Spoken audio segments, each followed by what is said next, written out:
Dan and Amy, we're going to get to Steve Moore, economic advisor to the Trump campaign, in just a second. But, Amy, I do want to note, it was looking so good. 1908 to 1908, the Cubs won the World Series. Why are you going to talk? Yeah, In okay. 1908, William Howard Taft, Republican, beat William Jennings Bryan. You Democrat. voted twice in that election, right? I did what I had to do. Okay. But now it looks like after making Rich Hill look like Walter Johnson, the Cubs have scored their last postseason run in the 21st century. Hey, just because we haven't scored a run in 16 innings doesn't mean that that's going to happen tonight. I believe it's 18. 18. 9 plus 9 is 18. Oh, yeah. Thanks. Thanks. Yeah, no We problem. had 2 hits last night. Chris Bryant had 2 hits, and Anthony Rizzo stole a base. And nobody scored. Yeah, it's exciting. And I'm not sure where the Trump campaign stands, other than by looking at the polling numbers in the battleground states and the RCP average and so forth.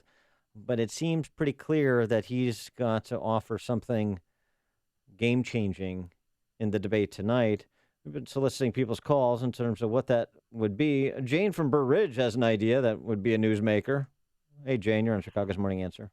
Well, I would like to hear the T word, T being not for truth. Well, I'd like to hear that too, but for treason.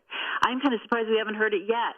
I mean, if stealing elections, intimidation, suborning the Justice Department, FBI, IRS, State Department, EPA, ICE, if all of that is not treason, how about letting Rosatom, that's Russia's nuclear agency, how about letting them get control of American uranium? How for $145 million to the Clinton Foundation? How about giving Stinger missiles to radical Islamist terrorists? I would love to hear Chris Wallace be the one, not Trump, but Chris Wallace be the one to use that word, and I would love to have him ask her about why Chris Stevens was in Benghazi and why we couldn't send the planes in. Yeah. The Stinger missiles, that's why. Thanks for the call, Jane. Well, Boy, hopefully, since he's bringing Sean Smith's mother, that topic will finally come up. last debate, he said he would ask his attorney general to appoint a special prosecutor for Hillary Clinton, that she belonged in jail. Maybe tonight he suggests capital punishment for treason. For Jane. For more on tonight's debate, Steve Moore, two O's, joins us now. Steve, thanks for being with us. Hi, guys. Good morning. Morning. So By the what? way, I'm going to make 2 predictions right out of the gate. Okay. Tonight, the Cubs win and Trump wins. Oh, Yeah. Okay. Stephen, I'm going to the game. Such a homer. All right. So He doesn't care. he's got bigger He things to doesn't worry care about. that we're going to the Cubs game. Your final, last, best advice to Trump when it comes time to talk about matters economic, Steve Moore. Well, look, I'm really frustrated, I think, as so many Trump supporters are, that the conversation for the last 3 or 4 weeks has been on anything but policy issues. And, I laugh when Hillary says, we want to make this about, the issues of the day. No, she doesn't. She doesn't want to talk about the economy. She doesn't want to talk about, crime on the streets. That there's been 3,000 shootings in Chicago this year. She doesn't want to talk about the Islamic terrorists. She wants to talk about Donald Trump's dalliances. And by the way, Donald Trump obviously shares a lot of the blame for this because he has distracted people from the real issues of the day. But I don't think it's too late. Look, if he gets back to how we're going to create jobs, how we're going to get this economy growing at 4% for 5 years. I've been saying that on Fox for the last 3 months. We can do this. We can grow this economy much faster. I think Trump wins because the one poll number that you didn't cite, Dan, that is important. Yeah. 3 out of 4 Americans think the country is going in the wrong direction. If you think the country is going in the wrong direction, how do you vote for Hillary Clinton? Right. All right, so tonight's That's debate. a question that he should pose to the American people tonight, actually. Yeah. So Trump does well when he talks about national security, trade, all of that. Those are his strong points. But is he going to dive into this sexual allegations against Hillary's husband again? Because I don't want to hear about it. You think he is?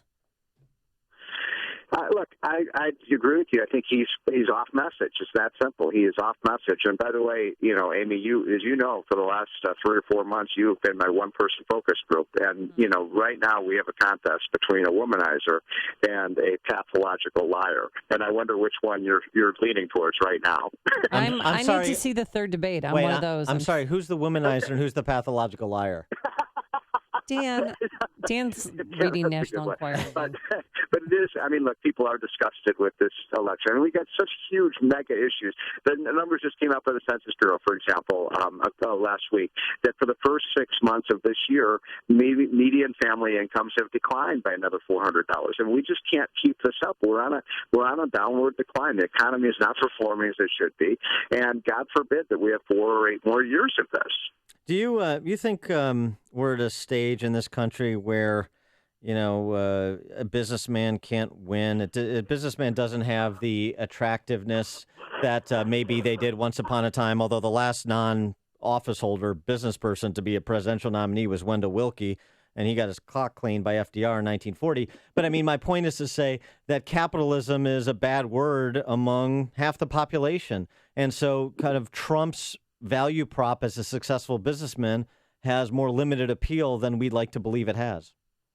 Well, Hillary has done a great job of basically attacking Trump's business practices, which are ridiculous. I mean, you can say a lot of things about Donald Trump, and, I can't defend some of the things he said and a lot of the ways he's acted, but you cannot attack. I mean, this is a great businessman. He's created one of the great models, brands in the world, literally, and he has been extremely successful, and he employs tens of thousands of people.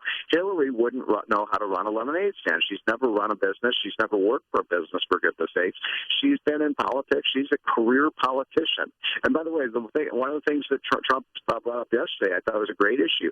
We should have a constitutional amendment to have term limits on members of Congress. I love that idea. Let's drain the swamp in Washington, D.C. 3 of the 5 wealthiest counties in America today are in D.C. And Dan and Amy, we don't produce anything. All we produce is politicians and rules and mandates and lobbyists. So what kind of Trump are we going to see tonight? A presidential Trump, a disciplined Trump, or do you have no idea? We're just going to have to watch Frankly, and see. I don't know. I mean, there's so many different. Here's the point. The first and the second, even the second debate, which the second debate he won, but he didn't do well enough because what he has failed to do, make the sale with the American people that he can be president, and he hasn't acted presidential, frankly. And but I've seen Trump in private. I've flown with him. I've been at events with him. I've actually had meals with him. I mean, the guy is. There's a different persona in private than in public, and he's got to show that he has this kind of commanding presence, that he knows how to run things, that he's going to turn the economy around, and that he isn't distracted by the skirt that's next to him, and that's a big problem. Amy, we're losing Republican women voters, and that's why he's behind in the polls. It's very simple. He has to earn back the trust of Republican women. What do you and Amy, what do you want to hear? You're my focus group. What do you want to hear him say tonight? National security, immigration, the economy, trade. I do not want to hear about Bill Clinton's accusers. I do not want to hear Hillary talk about Donald Trump and his boorish behavior and all of that. Right. I just want to stay focused. What about the line of argumentation he's really focused on this week about the system being rigged?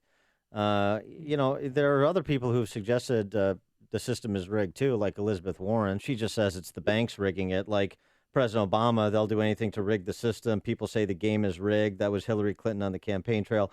A rigged economy was Bernie Sanders. Illinois isn't broken, it's fixed. Great man once said. Dan Proft said so. My point is to say the idea that you have elites gaming the system to their benefit and to your detriment, generally speaking, American people, this is not a new line of argumentation. Do you think to me, it's consistent with his kind of outsider, insurgent, anti-ruling class market positioning. Is that a good message to continue tonight?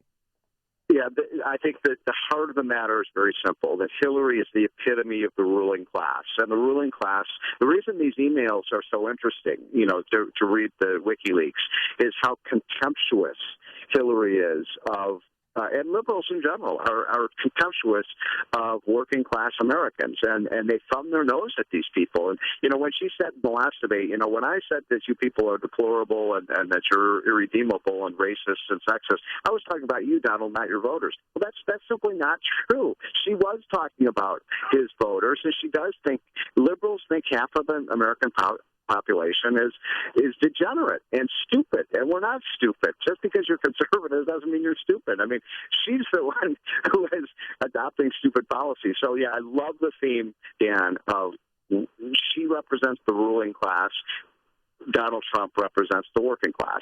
All right. He is Steve Moore, Trump economic policy advisor. Steve, thanks as always for joining us. Enjoy the debate. Hey, guys. All right. See you next week. Take care. He joined us on our turnkey.pro answer line.